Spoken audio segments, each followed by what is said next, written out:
عملا معي المودة والصداقة.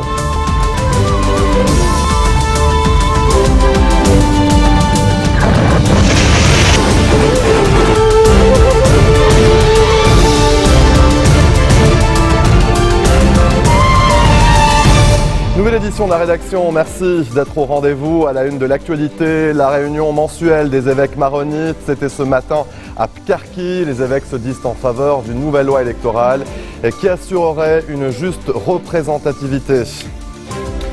Réunion du Conseil des ministres au Grand Sérail, le Premier ministre Saad Hariri redit l'attachement de son cabinet à la tenue des élections législatives à la date prévue.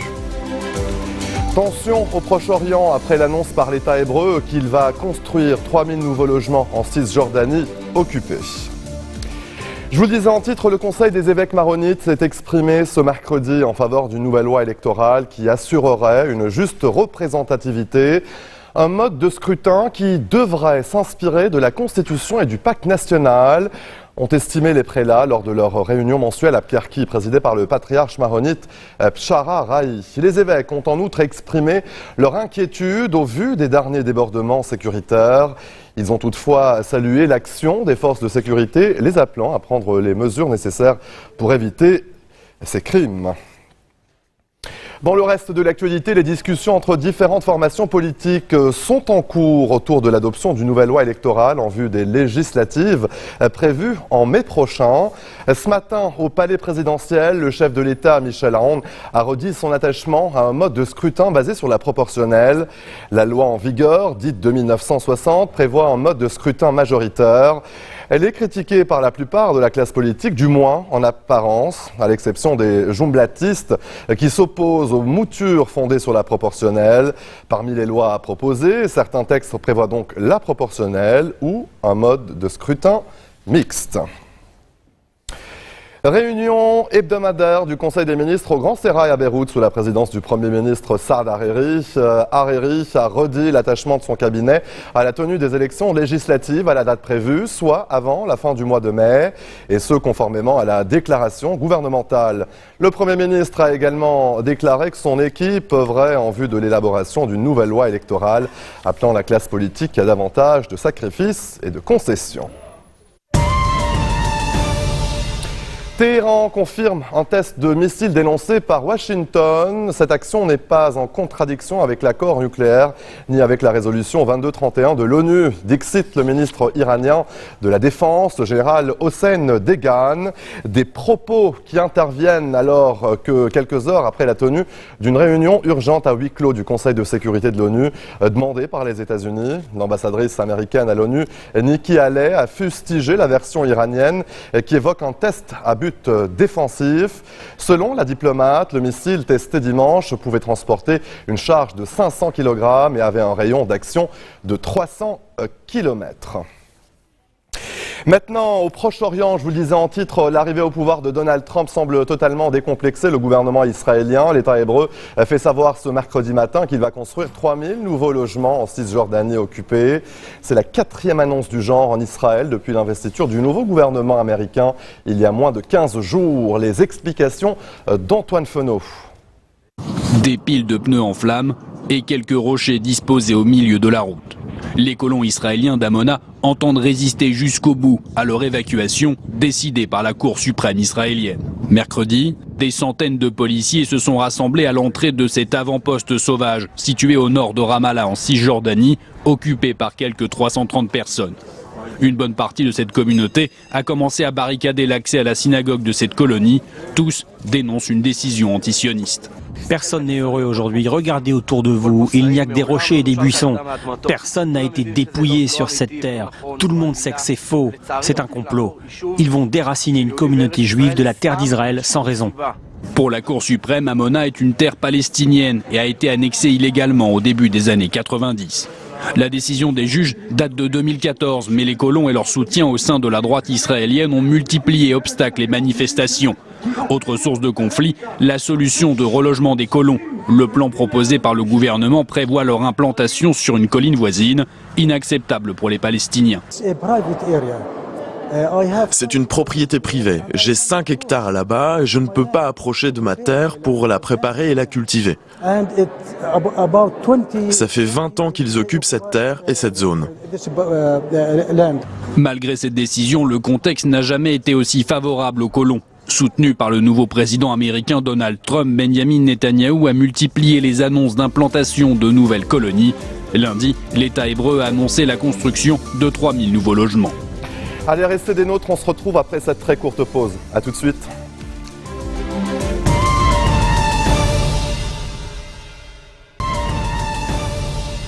Retour sur le plateau de l'info, l'Union européenne s'inquiète d'une rupture flagrante du cessez-le-feu imposé par les accords de Minsk en Ukraine. Au moins 13 personnes ont été tuées ces derniers jours au nord de la ville de Donetsk, dans une zone sous contrôle gouvernemental. Impossible pour l'heure de savoir qui a déclenché les hostilités. Les deux camps se renvoient la balle. Pro-russes d'un côté, soldats ukrainiens de l'autre. Une certitude, la ville d'Avdiïka, qui concentre les combats, connaît une situation humanitaire très dramatique.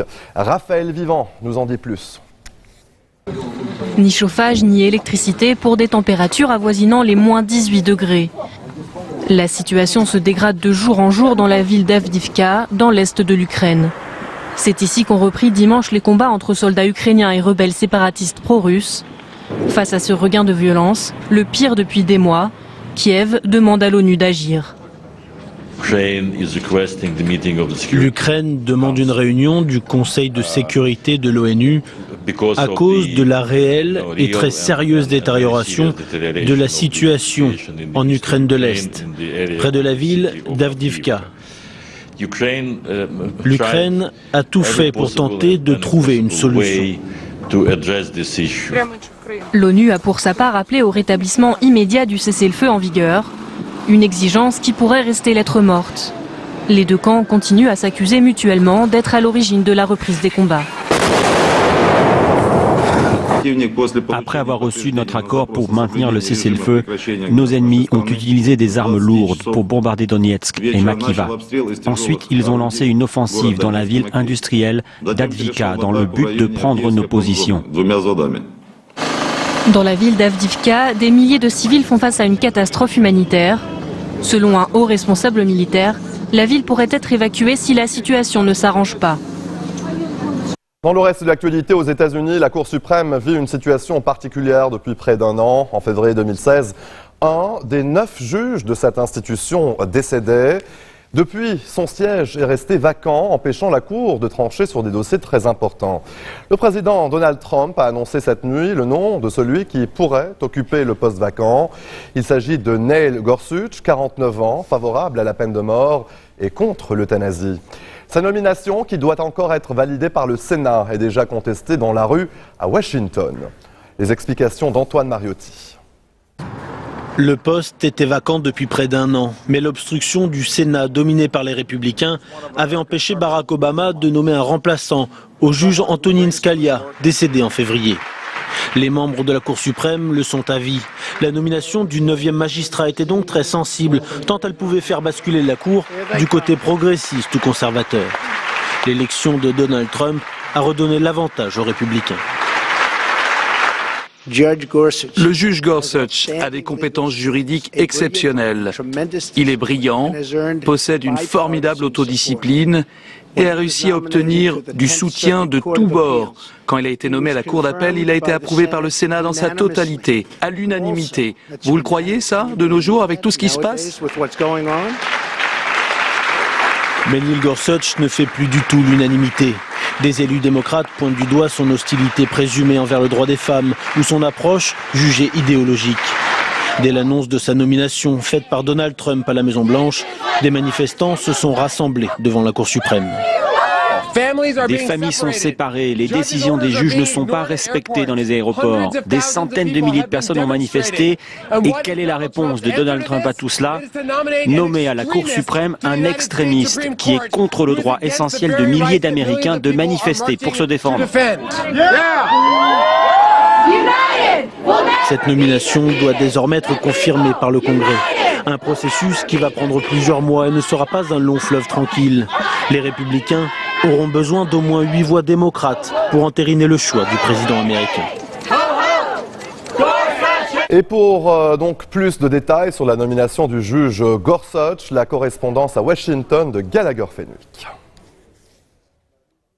À 49 ans, le juge Neil Gorsuch est jeune, mais il est déjà connu pour ses avis juridiques très conservateurs sur des sujets sociaux aussi fondamentaux que l'avortement, les libertés religieuses ou encore l'euthanasie. C'est aussi un esprit juridique brillant, ayant fréquenté certaines des institutions académiques les plus prestigieuses du monde, telles que Harvard, Columbia ou encore Oxford. C'est aussi un juge connu pour sa fidélité au texte de la Constitution.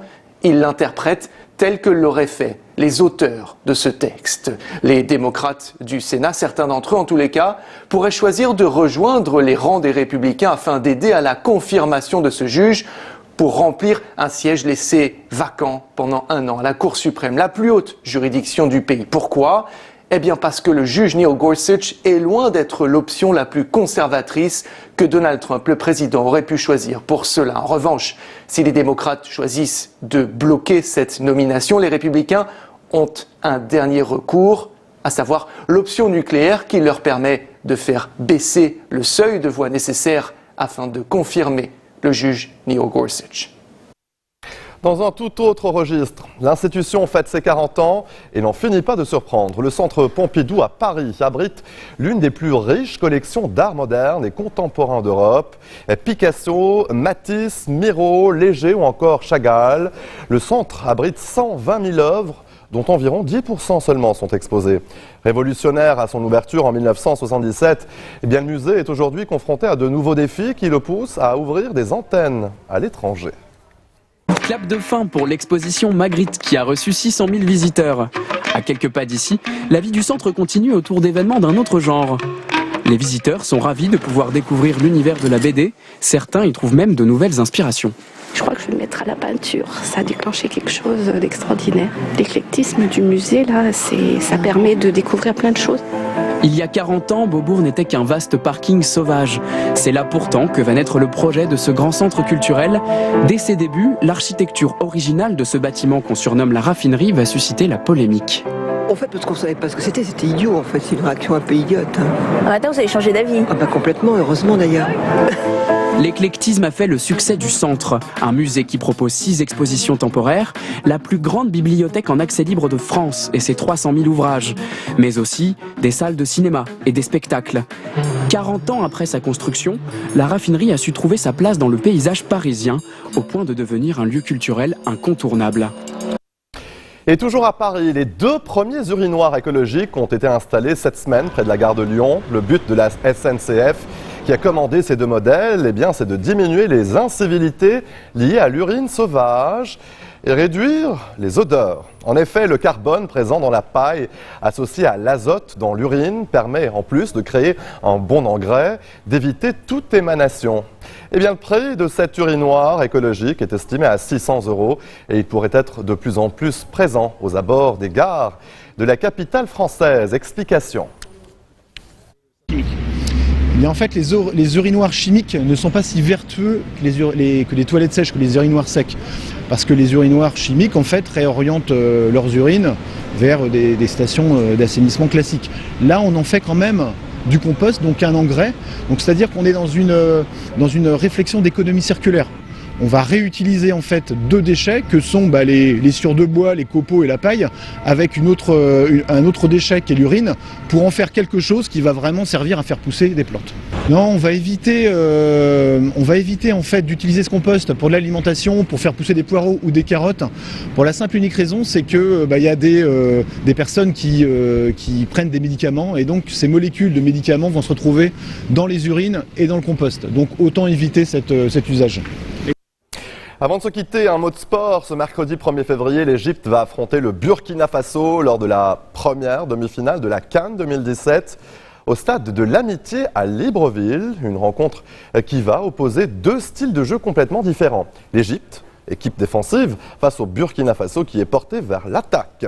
Serine Bey nous en dit plus. Les habitants de Ouagadougou ont sorti les drapeaux. Pour eux, la victoire des étalons ne fait aucun doute. Je pense que ça serait un match très serré. Déjà, les 2 équipes sont bien en place physiquement. Mais je pense que le Burkina finira par rapporter. Certains se voient même déjà en finale et commencent à faire des pronostics. Pour la finale, nous allons jouer avec le Ghana, mais ça sera 2 buts à 0 en faveur des Étalons. Étalons, il y a but. La victoire, c'est pour les Étalons. L'équipe du Burkina Faso ne faisait pas partie des favoris de cette compétition. Mais au fil des matchs, elle a su s'imposer, notamment samedi dernier, en gagnant 2-0 face à la Tunisie. Comme en 2013, les Étalons sont prêts ce mercredi à jouer leur place en finale à Libreville. On a une grande communauté burkinabé ici, donc on va profiter de ça et surtout se relâcher et faire comme si on était à Ouaga. Face à eux, l'Égypte, la sélection la plus titrée de la Coupe d'Afrique des Nations avec 7 titres au compteur. Mais ce soir, elle devra se passer de plusieurs joueurs blessés. De toute façon, nous avons une liste avec de très bons joueurs. Nous avons 23 joueurs qui peuvent remplacer ceux qui sont blessés. Et j'ai totalement confiance en eux. L'Égypte part donc confiante, sans oublier qu'elle a déjà remporté 2 confrontations en phase finale face au Burkina Faso en 1998 et en 2000. Et c'est ainsi que sort fin de ce journal. Je vous propose le rappel des titres qui ont marqué l'actualité de cette journée. La réunion mensuelle des évêques maronites, c'était ce matin à Pkarki. Les évêques se disent en faveur d'une nouvelle loi électorale qui assurerait une juste représentativité. Réunion hebdomadaire du Conseil des ministres au Grand Sérail. Le Premier ministre Saad Hariri redit l'attachement de son cabinet à la tenue des élections à la date prévue. Et tension au Proche-Orient après l'annonce par l'État hébreu qu'il va construire 3000 nouveaux logements en Cisjordanie occupée. Merci de votre attention. Restez des nôtres pour la suite de vos programmes. À demain.